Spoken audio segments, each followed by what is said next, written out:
여러분 벌써 어느덧 8월의 마지막 주일입니다. 우리 옆에 계신 분들과 함께 다시 한번 인사 한번 하시면 좋겠는데요. 함께 예배함이 큰 기쁨입니다. 인사합니다.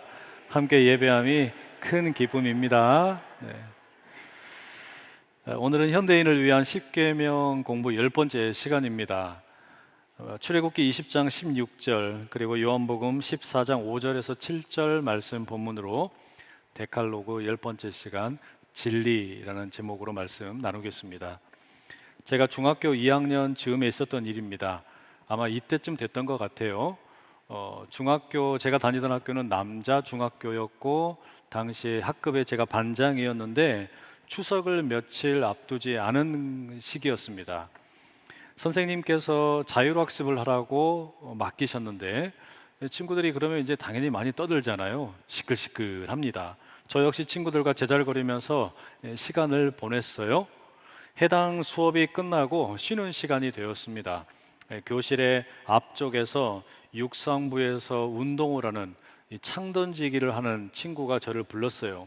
이 친구는 학교에서 제일 싸움 잘하는 친구였거든요. 학교에 말하자면 이제 최고 권력자였습니다. 나오라고 하니까 앞으로 나갔는데 벼랑간 주먹이 확 날라왔어요. 저는 그대로 맞고 쓰러졌는데 반장이 시끄러운 학급의 분위기를 방치했다고 혼나야 된다면서 저를 때린 거예요. 입술이 너덜너덜하게 찢어졌어요. 피가 많이 흘렀습니다. 참았어요. 집에 갔습니다. 부모님이 보시고서 병원으로 가자고 하셨습니다. 시골 의원에서 대충 입술을 꿰매게 되었습니다.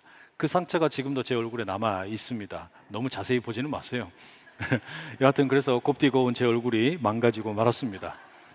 그 시절에 다른 친구들의 이름은 이제 다 잊어버렸는데 딱 한 놈은 잊을 수가 없어요. 그놈 이름입니다. 다음날 학교에 갔습니다. 선생님이 어떻게 된 일인지 자초지종을 물으세요. 저는 친구들이 당시 상황을 이야기해 줄 것으로 기대했습니다. 그런데 아무도 증인이 되려고 하지를 않더라고요. 왜 그랬을까요? 무서워서 그랬죠. 두려워서 그랬던 겁니다. 혹시라도 말을 잘못하면 화장실 뒤로 끌려가서 얻어맞을까 봐 아무도 말을 하지 않습니다. 선생님 역시 별다른 조치를 취하지 않았습니다. 그렇게 제가 폭행당한 사건은 역사의 먼지 속에 덮이고 말았습니다. 제가 이때 아주 깊이 깨달았습니다. 야, 세상이 만만치 않구나. 얻어 터진 놈만 바보가 되는구나. 힘이 없으면 아무것도 아니구나. 이런 생각을 가졌던 기억이 있습니다. 그렇다고 지금도 이처럼 똑같이 생각하는 건 아니에요. 예수 그리스도의 복음으로 구원의 능력을 경험하게 되고 나니까 내 능력으로나 내 힘으로만 사는 게 아니라 하나님의 은혜로 살아가는 인생이라는 것을 조금씩 알아갑니다. 전혀 다른 종류의 세상살이도 가능하다라고 하는 것을 깨달아가는 겁니다. 그럼에도 불구하고 여러분, 당시의 생각과 지금 달라지지 않은 게 하나 있어요. 그게 뭔지 아세요? 진정한 증인이 되려면 큰 용기가 필요하다라는 사실입니다. 증인이 된다라고 하는 게 꽤나 용기가 필요한 일이구나. 그것은 변하지 않는 생각입니다. 오늘 우리가 살펴보려고 하는 이 데칼로그 9번째 말씀, 네 이웃에 대하여 거짓 증거하지 말라라는 말씀은 그와 같은 증인의 중요성을 우리에게 일깨워 줍니다. 고대 이스라엘은 법적인 분쟁이 생기면 성문의 둥근 지붕 아래에 사람들이 모입니다. 그러면 왕이나 또는 장로들이 판결을 내립니다. 그리고 그곳에서 즉결, 형벌, 어떤 그 처형이 이루어집니다.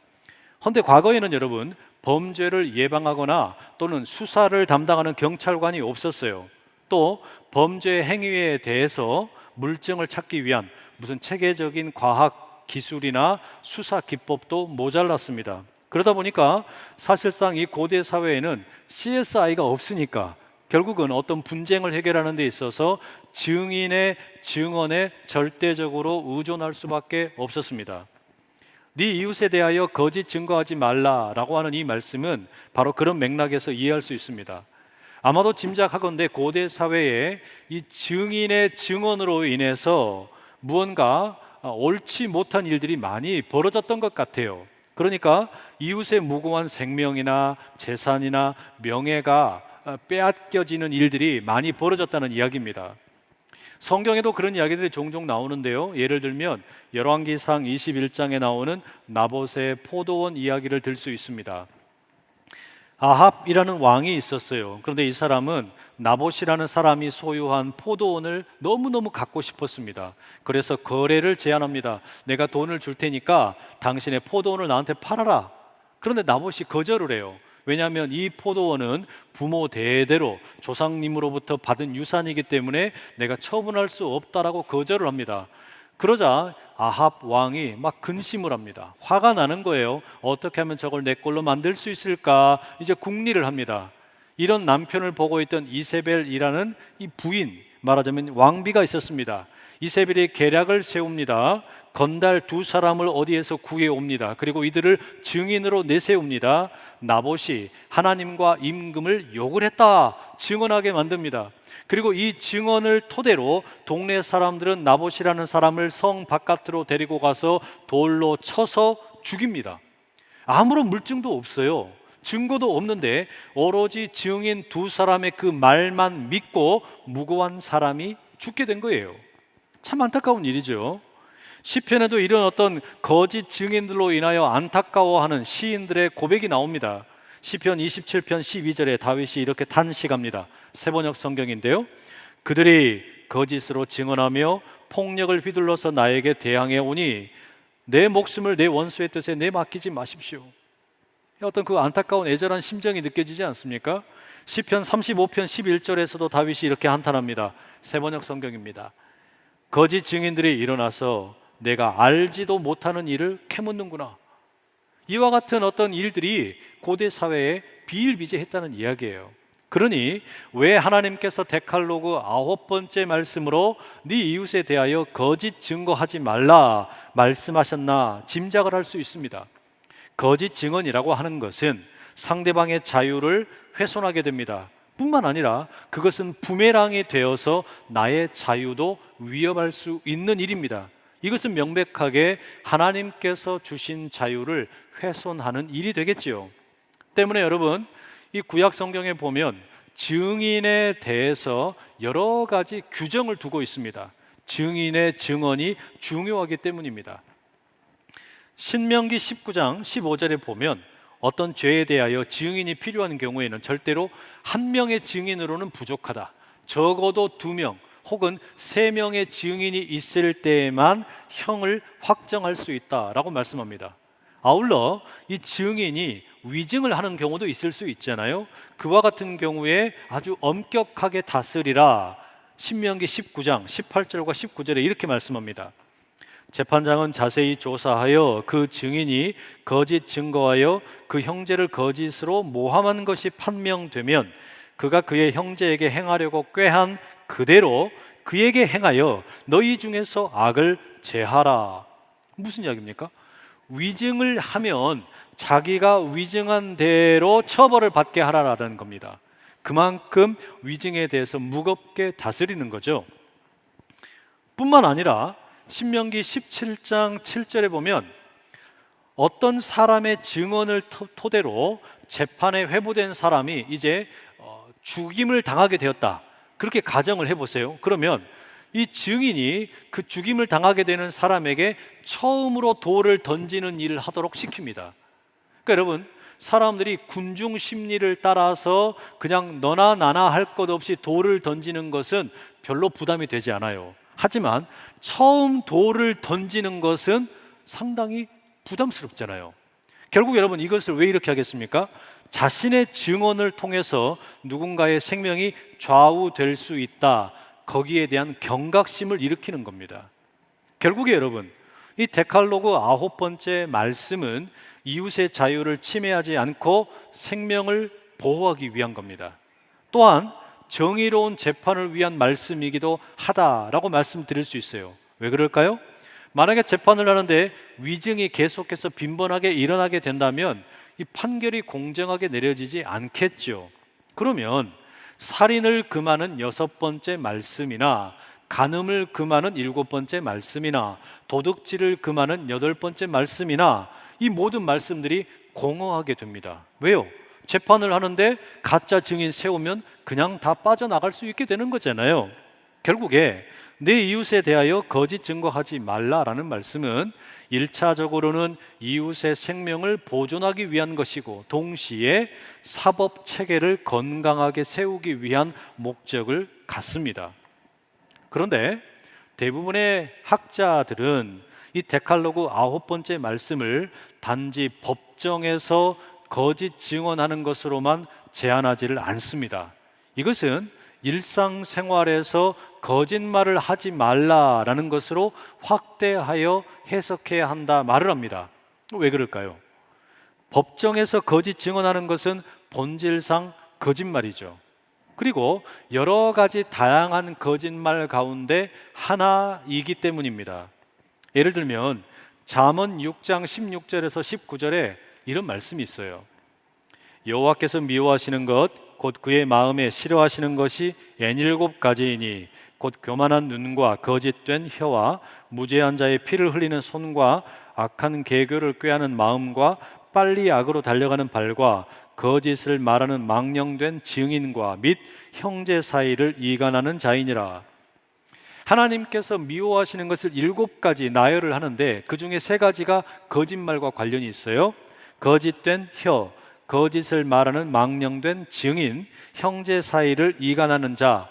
여러분, 이 3가지는 사실상 같은 뿌리에서 나온 새 쌍둥이라고 말할 수 있습니다. 그러니까 데칼로그 9번째 말씀은 법정의 울타리에서 일어나는 이 가짜 증인만 말하는 게 아니라 우리의 일상생활에서 일어나는 수많은 거짓말에 대해서도 금하는 말씀이다, 이렇게 이야기할 수 있겠습니다. 또 하나 여러분, 우리가 눈여겨볼 게 하나 있어요. 출애굽기 20장 16절의 말씀, 우리 같이 함께 한번 읽어보시죠. 시작. 네 이웃에 대하여 거짓 증거하지 말라. 이 말씀에서 증거라는 단어, 이게 히브리 말로는 에드라고 합니다. 그런데 이 에드라는 단어는 증거 또는 어떤 그 증언이라는 뜻도 있지만 동시에 말을 하는 증인이라는 뜻도 있어요. 그러니까 여러분, 영어에서도 위트니스라는 단어가 증언이 되기도 하고 증인이 되기도 하잖아요. 마치 그와 같이 이 히브리 말도 증거나 증언이 되기도 하고 말을 하는 증인을 가리키는 어떤 의미도 같습니다. 그러면 출애굽기 20장 16절의 말씀은 이웃에 대해서 거짓 증거나 거짓 증언을 하지 말라, 이렇게도 이해할 수 있지만 또 한편으로는 거짓 증인, 그러니까 이웃에 대해서 거짓을 말하는 자가 되지 말아라, 이와 같은 번역으로도 우리가 이해할 수 있어요. 이 둘 사이에 여러분 차이점이 느껴지세요? 거짓말이나 거짓 증언은 그 행위에다가 초점을 맞추는 것이고, 거짓말하는 사람이 되지 말라, 이것은 그 존재에다가 우리가 강조점을 두는 겁니다. 저는 이 둘 가운데 사람에게 강조점을 두는 해석이 보다 더 타당하다라는 생각이 들어요. 다시 말하면 출애굽기 20장 16절을 네 이웃에 대하여 거짓말을 하는 사람이 되지 말아라, 이렇게 읽을 때 본래의 뜻에 더 가까워진다라는 생각이 듭니다.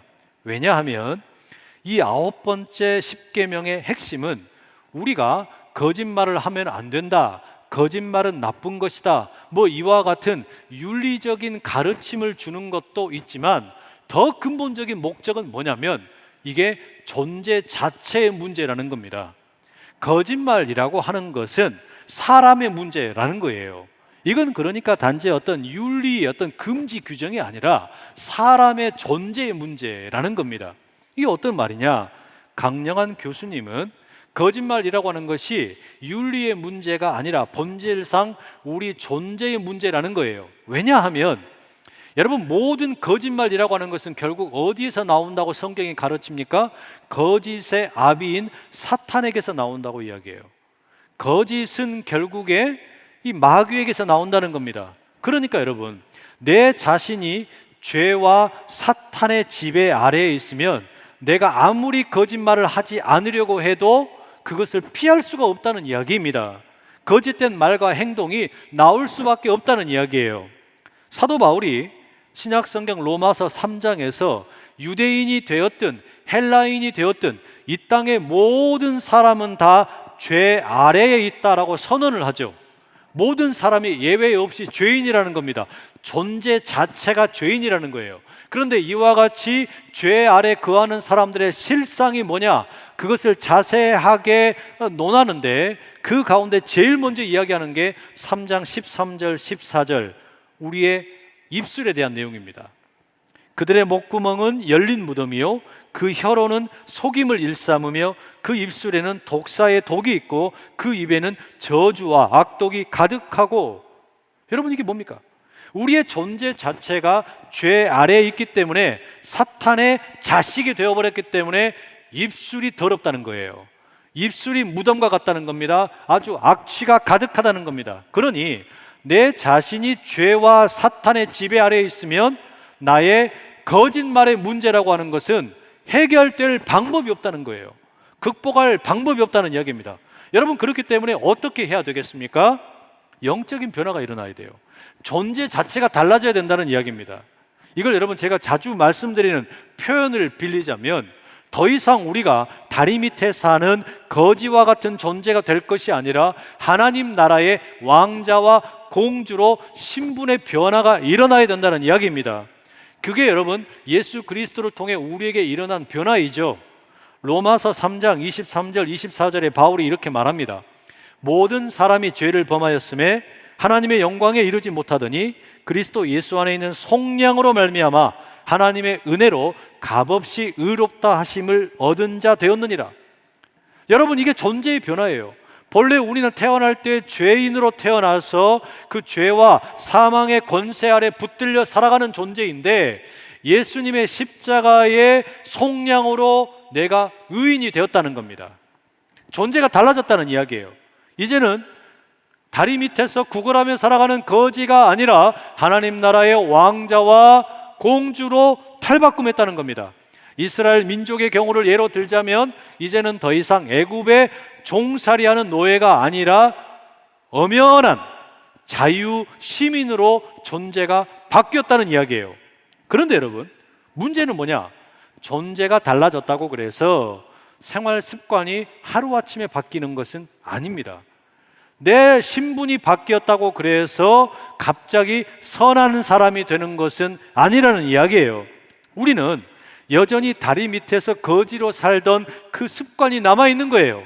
여전히 애굽의 종으로 살아가던 그 죄의 습관이 남아있는 겁니다.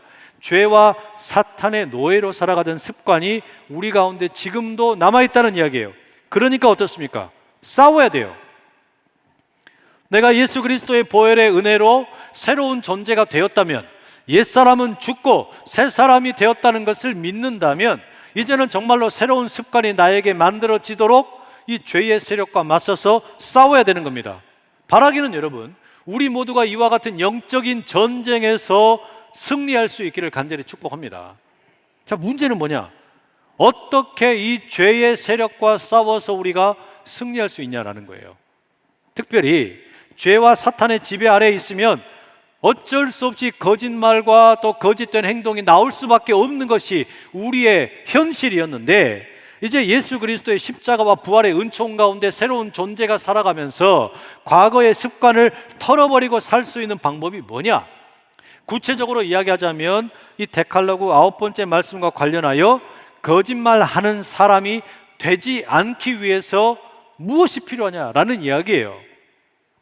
사실 여러분, 이 거짓말과 관련된 문제가 이 녹록치가 않아요. 이 간단하지가 않습니다. 여러분, 거짓말하지 말라고 성경이 이야기하는데, 그러면 어떤 경우에도 우리는 거짓말을 해서는 안 되는 겁니까? 혹시 거짓말이 허용되는 경우가 있습니까? 허용이 된다면 어떤 경우에 또 어떤 범위까지 이게 허용이 되는 것이겠습니까? 이와 같은 것들을 판단하는 게 상당히 애매합니다. 물론 여러분, 악의적으로 다른 사람을 해치거나 손해를 입히기 위해서 거짓말하는 거, 이와 같은 악의적인 거짓말은 절대로 해서는 안 되겠죠. 이건 완전히 나쁜 거잖아요. 당연히 이것은 금지되는 게 맞습니다. 그런데 유머를 위해서 거짓말하는 것은 어떻습니까? 예를 들어 대머리 아저씨들이 싸우는데 서로의 머리카락을 잡고 막 싸우더라. 여러분, 이건 어떻습니까? 이런 거짓말 해도 됩니까?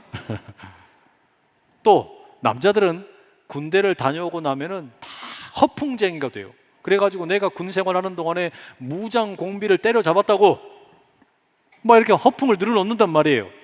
이와 같은 거짓말은 허용이 되겠습니까? 또 한편으로 여러분, 우리가 예의상 거짓말할 때가 꽤 많이 있어요. 주일날 예배를 드리기 위해서 이렇게 함께 모이면 옆에 우리 집사님들이 계시잖아요. 어머 집사님, 오늘 화장 정말 잘 먹었다. 10년은 젊어 보이네. 명백한 거짓말입니다. 완전히 거짓말이에요. 그런데 여러분, 이와 같은 거짓말도 우리가 하면 안 되냐, 아니면 허용이 되느냐라는 말이에요. 뿐만 아니라 불가피한 거짓말도 때로는 있잖아요. 출애굽기 1장에 보면 히브리 산파 십브라와 부하의 이야기가 나옵니다. 애굽의 임금이 명령을 내렸어요. 히브리 가정에 남자아이가 태어나거든 다 죽여라. 그런데 이 히브리 산파들이 남자아이들을 다 살려줍니다. 애굽의 임금이 막 노발대발을 합니다. 그때 거짓말을 하죠. 뭐라고 합니까? 히브리 여인들은 이집트 여인들하고 달라가지고 얼마나 건장한지 산파인 자신들이 가기 전에 이미 순풍 얘를 다 해산해버렸더라. 그래서 죽일 수가 없었다는 겁니다. 여러분, 이와 같은 어떤 불가피한 거짓말, 선의의 거짓말은 허용이 되는 것이겠습니까? 어렵죠. 물론 여러분, 경우에 따라서 우리가 선의의 거짓말도 필요할 수 있고, 유머를 위해서 거짓말할 수도 있겠고, 예의상 거짓말을 할 수도 있습니다. 하지만 그렇다고 하더라도 거짓말을 당연하게 여기거나 아무런 문제가 되지 않는 것처럼 생각하는 것은 이건 아주 큰 문제예요. 우리 사회 전체를 병들게 만든다는 이야기예요. 특별히 권력을 가지고 있고 높은 자리에 있는 사람들이 거짓말을 하게 되고 그것이 아무렇지 않은 것처럼 행동하게 되면 이 사회가 질서가 무너질 수밖에 없어요. 과거 일제강점기에 꽃다운 처녀들을 일본 황국 신민의 성스러운 영광이라고 호도하면서 위안부로 동원한 친일파들이 있었습니다. 그런 거짓말을 하면서 자기들은 부귀와 영화를 누렸고 훗날에는 독립유공자 포상까지 받았습니다. 이와 같은 어떤 역사적인 기록 앞에서 참담함을 느껴요. 어찌 이런 일이 있을 수 있나? 정치의 세계 가운데 이런 일들이 비일비재합니다.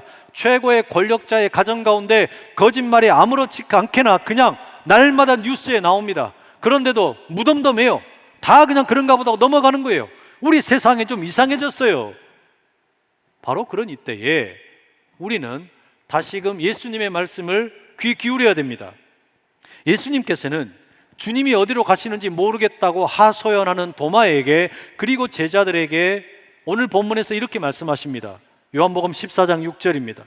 내가 곧 길이요 진리요 생명이니 나로 말미암지 않고는 아버지께로 올 자가 없느니라.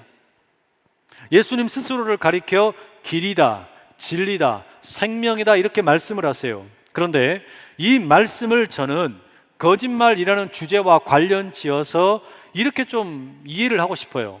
첫째요, 길을 바꿔라. 거짓의 사람이 되고 싶지 않다면 길을 바꿔야 된다는 이야기입니다.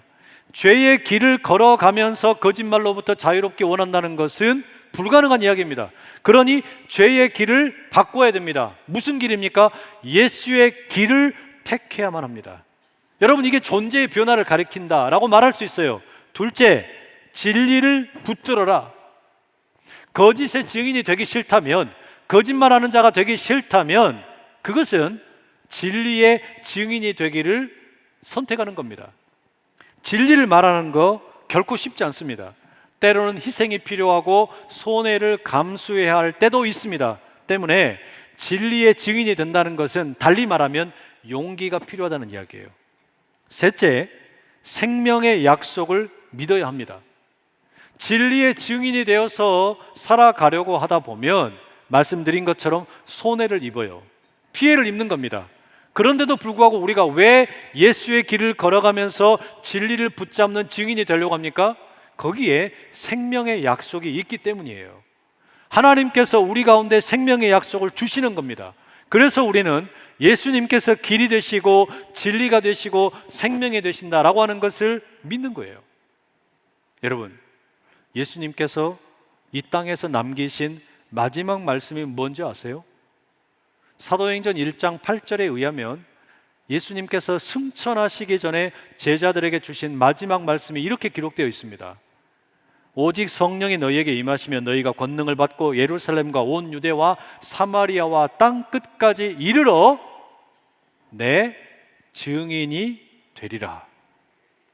예수님의 마지막 말씀은 나의 증인이 되어 달라 부탁하신 거였어요. 거짓의 증인이 아니라 예수의 증인이 되어 달라.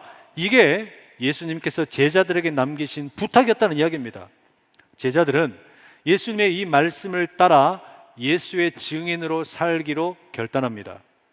예수님이 누구이신지, 예수님이 왜 십자가에 죽으셨는지, 그 십자가에 죽으신 예수님께서 어떻게 3일 만에 다시 부활하시고 하나님의 아들이 되시는지, 이 모든 것들을 증언하였습니다. 이들은 죄와 사망의 길이 아니라 예수의 길을 택한 사람들입니다. 이들은 거짓의 증인이 아니라 진리의 증인이 되기를 택한 사람들입니다. 이들은 생명의 약속을 붙잡은 사람들입니다. 이들의 삶이 어땠을까요?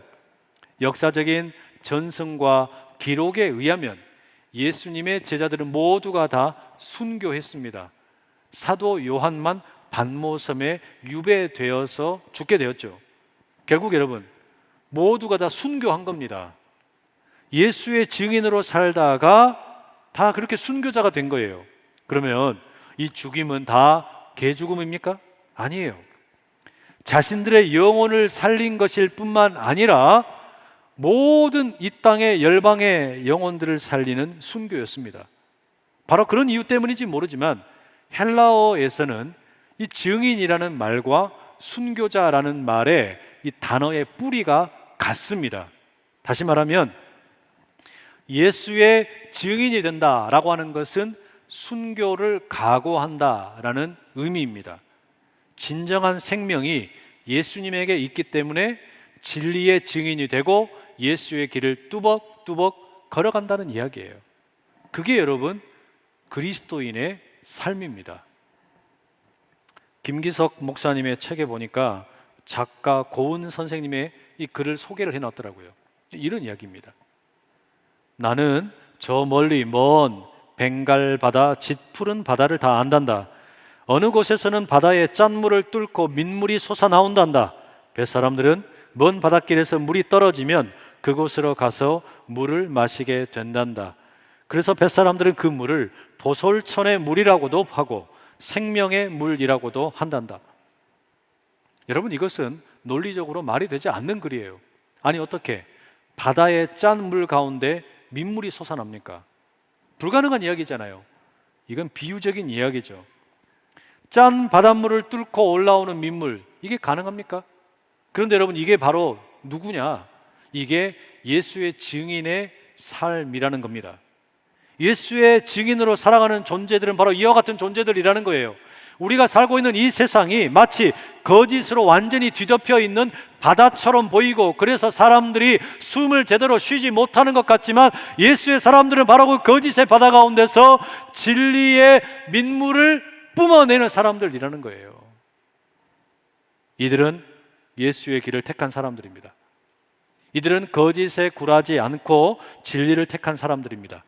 이들은 생명의 약속의 말씀을 붙잡고 순교자로 살아가는 사람들입니다. 그래서 거짓의 바다 가운데 항해를 하면서 목마른 사람들이, 힘겨운 사람들이 어디에서 내가 마실 물을 얻을 수 있을까? 바로 그때 그들이 발견하는 생수가 어디에 있느냐? 바로 예수의 증인들을 만나면 생수를 얻게 된다라는 거죠. 그래서 예수님께서는 사마리아 여인에게 내게로 와서 생수를 마셔라 말씀하셨습니다. 네 이웃에 대하여 거짓을 말하는 사람이 되지 말아라. 데칼로그 9번째 말씀은 우리에게 예수의 증인으로 살 것을 요청합니다. 길을 바꿔라. 그리고 진리를 붙들어라. 생명의 약속을 믿고 나아가라. 바로 그렇게 나아가는 예수의 증인되는 우리 모두 될 수 있기를 간절히 축복합니다. 기도하겠습니다. 사랑하는 하나님 아버지, 우리가 살아가는 세상이 거짓이 가득한 바다와 같습니다. 짠물투성이입니다. 어디에서 우리가 해결을 할 수 있을지요. 하오나 예수 믿는 사람을 우리 주님께서는 증인으로 부르셨습니다. 예수의 증인이 되라고, 예수의 길을 걸어가며 생명의 약속을 붙들고 살라고 하셨습니다. 그리하여 이 세상에 삶에 지친 이들에게 생수를 나누어 줄 수 있는 주님의 제자들이 다 되게 하여 주시옵소서. 예수님의 이름으로 기도드립니다. 아멘.